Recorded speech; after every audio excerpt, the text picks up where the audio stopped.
Hey guys, how the hell are you? Welcome back once again to an all-new episode of Arnold Drinks. My name is Arnold, and tonight I drink.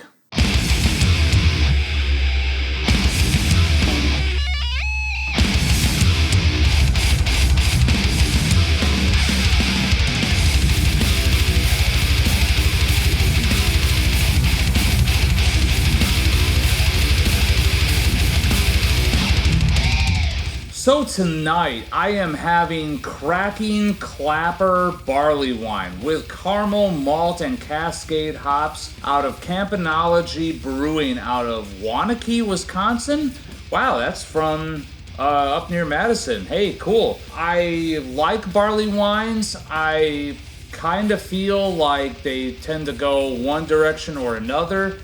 So, some I like more than others. Let's see how this one fares. Don't know if you can see this, but in the room, this is a very, very apricot-ish red hue to the liquid that's in this glass right here.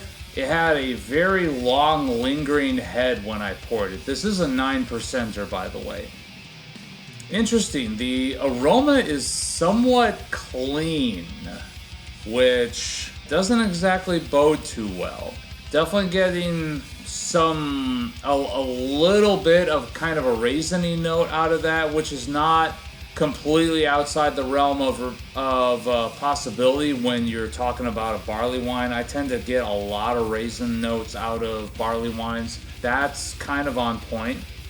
Something a little desserty sweet about that too, but not like Sugar Bomb barrel-aged dessert stout. Sort of sweet yet slightly funky aroma to it, but that's not exactly a prominent note. Like I said, the aroma's kind of clean.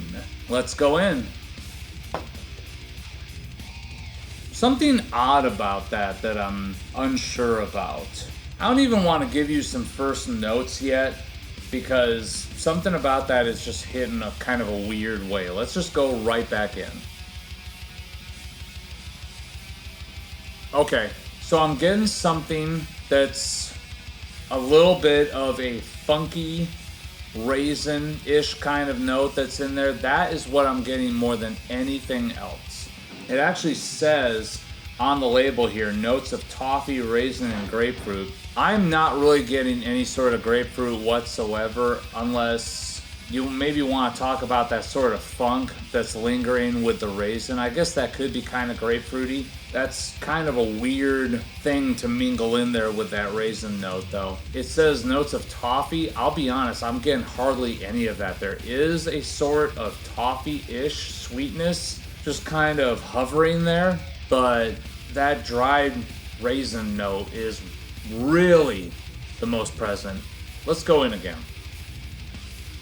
It's interesting because it's got such a weird and unique flavor for a barley wine. You can still very much tell that it's a barley wine. It's got that raisin note. It's got a little bit of a bready note that's in there too, but it is definitely not pushing into Belgian quad territory at all. You can definitely tell this is a barley wine. It's not overtly sour like some barley wines tend to be with me, and it's also not desserty sweet like some barley wines tend to be. That's what I was mentioning earlier with how barley wines can kind of go one way or the other with me. They either tend to be super sweet or they tend to be a little bit more sour. And this is kind of neither. It's got like little hints of both. At the heart, it's kind of this dry, bready, raisiny kind of thing. Like, there again, I don't want to say it's in the ballpark of a Belgian quad at all. Typically, when I describe a Belgian quad, I look for notes that remind me of raisin loaf. And this has a little bit of that in there, but not to any sort of equally pleasing degree as a Belgian quad would have. It's just interesting because to me it's not doing enough of what I would expect a barley wine to be doing. Let's go back in again. Let's see if my opinion changes at all. I mean, it's definitely not bad. I'm gonna score it okay.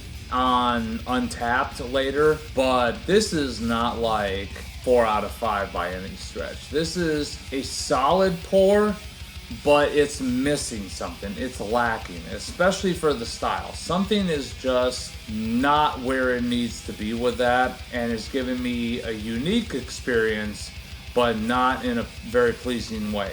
This is just kind of like straddling a middle ground that isn't really hitting me with any sort of extremes of flavor. It's just kind of there for a barley wine, which is a little bit disappointing. It's not a bad brew, but could it be better? Oh, hell yes, it could be way better. So thank you guys so very much for tuning in. Please remember to like this video, subscribe to this channel. Tons more of this content to come. And as always, remember, take what you do seriously. Do not take yourself too seriously.